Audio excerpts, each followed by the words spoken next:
Votre glycémie a beau être normale pendant que vous êtes déjà un diabétique, car le diabète sucré n'est pas synonyme de vie sucrée.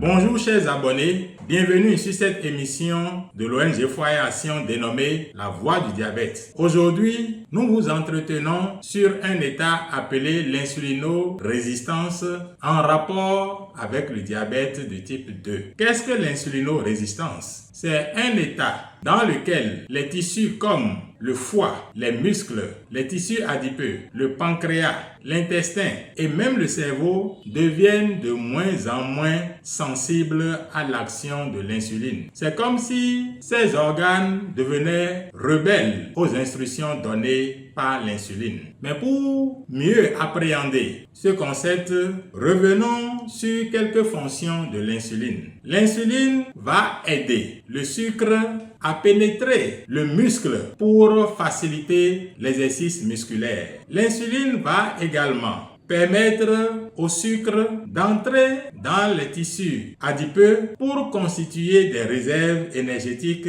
dont on aura besoin en temps d'effort ultérieur, par exemple. Lorsque nous mangeons, le sucre est disponible en grande quantité dans la circulation sanguine et en ce moment, l'insuline va intimer l'ordre au foie de ne plus produire du glucose pour ne pas surcharger la circulation sanguine en sucre. L'insuline est également indispensable dans des réactions de synthèse de certains lipides et de certaines protéines. Qu'est-ce qui va donc se passer en cas d'insulinorésistance? Les muscles dont nous avons parlé tantôt, à quantité égale d'insuline, vont capter et utiliser beaucoup moins de sucre que par le passé. Également, la néoglucogénèse, c'est-à-dire la production de sucre par le foie à partir de substrats non glucidiques, sera mal freinée en cas d'insulinorésistance. Tout cela va entraîner une tendance à un taux élevé de sucre dans le sang.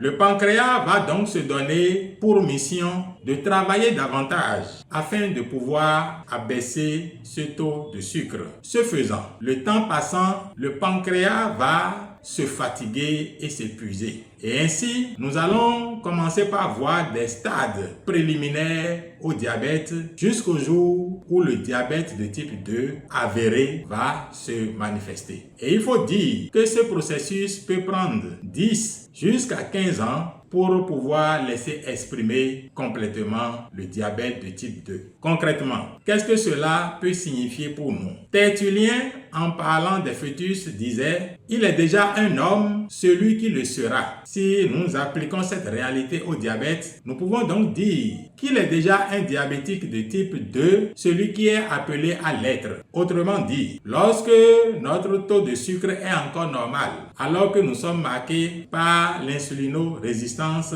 c'est que nous sommes déjà à des étapes qui vont nous conduire vers ce diabète de type 2 avéré. Par exemple, lorsque nous voyons un manguier bien portant, qui porte des fruits en pleine forme, dont les feuilles sont vertes et les branches solides. S'il arrive que des termites attaquent une de ces racines, l'arbre, pour continuer à produire, à maintenir sa production, va devoir pousser de nouvelles racines pour augmenter son aspiration de nutriments et d'eau. Et lorsque les termites vont étaler leur siège dans les racines, l'arbre, malgré ses efforts, va commencer par raréfier ses fruits, ses feuilles vont jaunir et ses branches vont commencer par se dessécher. Et c'est en ce moment qu'on dira que l'arbre est malade, alors qu'il était déjà lorsque les termites l'avaient infesté. De la même façon, c'est lorsque les dégâts deviennent visibles que nous allons parler du diabète de type 2, alors que l'insulinorésistance avait déjà marqué un départ inexorable. Donc,